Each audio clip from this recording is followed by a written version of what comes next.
बिराजी आप। माननीय सभापति महोदय, सब आप सहयोग कर रहे हैं, अचानक आप लोग क्या हो जाता आपकी? आज मांग संख्या को दौरा पड़ता है 30 कृषि समय पे सारा काम संपन्न हो रहा है, हर आदमी सहयोग कर रहा है। पशुपालन एवं चिकित्सा पे आपने मुझे बोलने का कृपया मौका दिया, शांत रहें। उसके लिए धन्यवाद। बहुत महत्वपूर्ण मुद्दा था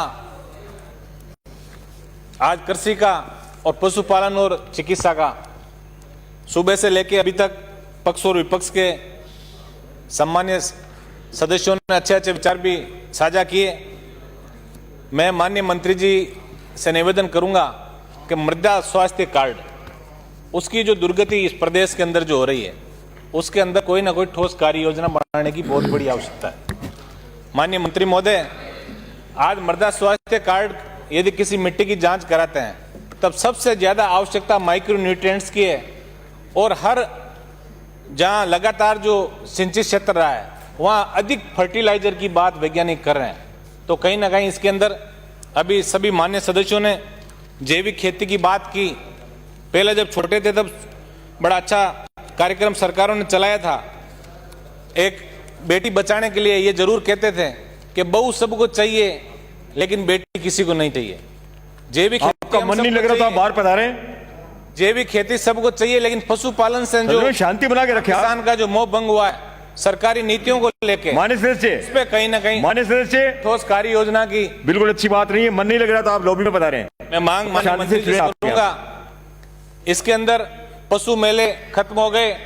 नागौरी नस्ल के बैलों की यदि हम बात करें, 3 वर्ष से कम बछड़ों के परिवहन पे जो रोक लगी है, और पशुपालन जो घटा है। अभी ऊंट का मुद्दा माननीय अधिकतर विधायकों ने जो पश्चिम राजस्थान से आते हैं उन्होंने भी उठाया। इन सब बातों पे कहीं ना कहीं ठोस कार्य योजना यदि सरकार बनाती है तो हम निश्चित रूप से ये एक मैसेज जनता के अंदर जाएगा कि हम किसानों के प्रति कहीं ना कहीं गंभीर हैं। माननीय सभापति महोदय, कस्टमर हायरिंग सेंटर की बात करें तो मैं मंत्री जी विराजमान हैं, मैं आपसे ये निवेदन करूंगा कि इसके अंदर प्रदेश की समस्त सहकारी संस्थाएं जो है उनको कहीं ना कहीं कृषि विभाग के साथ जोड़िए। रिक्त पदों की बात सब कर रहे हैं, लेकिन सिर्फ पद भरने के बाद कार्य कुशलता की बात कौन करेगा? अभी आपके विभाग ने मुझे एक प्रश्न के जवाब में, मेरे खींवसर विधानसभा का प्रश्न था और उसमें मैंने पूछा कि कृषि पर्यवेक्षकों के कितने पद रिक्त हैं, तो उसका उत्तर आया एक में 23, फिर जिसने RTI लगाई उसमें आया 38, और जो एक लेटर और लिखे उसमें आया 44। तो कहीं ना कहीं जो कृषि के बड़े अधिकारी जो बैठे हैं उनकी कहीं ना कहीं अपने को लाइबिलिटी फिक्स करने का मैं माननीय मंत्री महोदय से निवेदन करूंगा। उन्नत बीज, जो मिनी किट की बात अधिकतर माननीय सदस्यों ने कही, मिनी किट की जो क्वालिटी है उसको लेके पूरा प्रदेश हमेशा चिंतित रहा है। हर समाचार पत्रों के माध्यम से भी ये बात उठती है, और बीज उत्पादकता के जो भी कार्यक्रम जो चल रहे हैं उसके अंदर भारी अनियमितता है। मंत्री जी, मैं आपसे मांग करूंगा कि इस मामले को आप ठोस कार्रवाई ऐसे लोगों के खिलाफ जरूर करें। एक कृषि यंत्रों पर सब्सिडी को बढ़ावा जाए, और प्रक्रिया का जो सरलीकरण है, क्योंकि किसान को जब आवश्यकता होती है उसको 2-3 महीने यदि उसकी प्रक्रिया में लगे तो वो निश्चित रूप से बाजार में जाएगा और फिर वो सरकार के भरोसे नहीं रह के और महंगा कृषि यंत्र खरीदेगा। तो इस प्रक्रिया में कहीं ना कहीं सरलीकरण की बहुत बड़ी आवश्यकता है। माननीय मंत्री महोदय, खेती में नवाचार, बूंद बूंद सिंचाई और फव्वारा, स्प्रिंकलर इत्यादि की बातें सभी मान्य सदस्यों ने कही है। इसके अलावा ज्यादा जिस फसल को ज्यादा पानी चाहिए, अब धीरे धीरे हम परंपरागत खेती से हटके और नए जैसे पेड़ पौधे हैं या औषधीय पादप है, जहाँ की धरती जो अच्छा औषधीय पादप या उसका सुटेबल है, उसमें कहीं ना कहीं नीति हर जिले और जिलों में भी ब्लॉक वाइज आप बनाने का मैं आपसे निवेदन करूंगा। माननीय मंत्री महोदय, सहकारिता विभाग के साथ सामंजस्य की बहुत बड़ी कमी है। अभी आपकी जो फसली प्रदर्शन जो चल रहा है, जो बीज उपचार, ये हकीकत बात है कि जो बीज उपचार की जो दवाई है वो तब आती है जब बीज पकने को तैयार हो जाता है। तो ऐसे के अंदर आपको सहकारी तंत्र के साथ मजबूती से अच्छा सामंजस्य स्थापित करके, और हम सबका ये प्रयास रहे कि किसान को संबल मिले, उसको सरकारी योजनाओं का लाभ मिले, कृषि विपणन की ठोस कार्य योजना बने।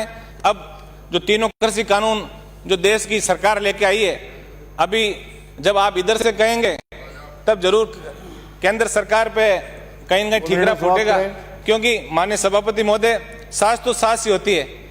इसलिए इस पे भी आपको कहीं न कहीं ठोस कार्य योजना कृषि विपणन को लेकर बने। एक माननीय मंत्री महोदय, पश्चिमी राजस्थान के अंदर सुअरों का बहुत बड़ा आतंक है।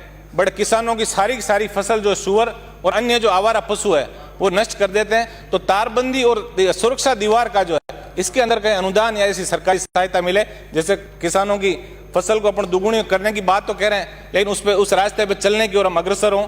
माननीय मंत्री महोदय, इसके अलावा हम सभी संकल्प लें कि नागौरी नस्ल के जो बछड़े हैं, जो 3 साल से कम उम्र के बछड़ों पे जो रोक लगाई है, माननीय मंत्री जी भी विराजमान है, इसको लेके एसएलपी के सुप्रीम कोर्ट में हम दायर करें और इस सदन के अंदर ऐसा कोई संकल्प पत्र दोनों दल पक्ष और विपक्ष मिलकर लाएं, ताकि वास्तव में, क्योंकि जो नागौरी नस्ल का बछड़ा था वो पशु मेले में 1-2 लाख रुपए का बिकता था। तो मैं माननीय मंत्री जी से निवेदन करूंगा कि इसके अंदर भी कोई अच्छी ठोस कार्य योजना बने और किसानों और कृषि से जुड़े जनप्रतिनिधियों को अंतर्राज्यीय, और मैं तो अंतर्राज्यीय नहीं, जो वास्तव में ईमानदारी से जो कृषि कार्यों के प्रति समर्पित है, उन लोगों को यदि अंतर्राष्ट्रीय लेवल पे भी आप लेके जाओगे तो निश्चित रूप से कहीं ना कहीं विचारों का आदान प्रदान होगा। बीमा क्लेम की यदि हम बात करें तो बीमा क्लेम के अंदर एक छोटी सी सुविधा, यदि कोई अशुद्धि हो जाती है तो पोर्टल पे उसको अपडेटिंग में बहुत बड़ी दिक्कत आती है। ऐसे बहुत सारे प्रकरण नागौर जिले के पड़े, में व्यक्तिगत रूप से भी आपसे निवेदन कर दूंगा। इसके अंदर पेस्टिसाइड और खाद, जो रासायनिक खाद आ रहे हैं, उसके अंदर बहुत ज्यादा नकली दवाइयों का और खाद का प्रचलन बढ़ा है। तो ऐसी कोई ठोस कार्य योजना या कोई ऐसा अलग से कोई विभाग के अंदर कोई मॉनिटरिंग सेल बना के, और जो पेस्टिसाइड नकली आ रहे हैं उसके अंदर भी कहीं ना कहीं आप ठोस कार्य योजना बनाएं, ताकि किसान के जो अच्छे दिन देखने के जो सपने हैं वो कहीं ना कहीं पूरे हों। माननीय सभापति महोदय, 120 जो एफपीओ की बात यदि कर रहे हैं, पुराने गणेश गोगरा, सहकारिता मंत्री जी बैठे हैं, एपीओ की बजाय यदि हम सहकारी तंत्रों और केवीएस को मजबूत करके किसानों को उनसे जोड़ा जाए तो निश्चित रूप से किसानों को अच्छे दिन देखने को मिलेंगे। आपने मुझे बोलने का मौका दिया, उसके लिए बहुत बहुत धन्यवाद।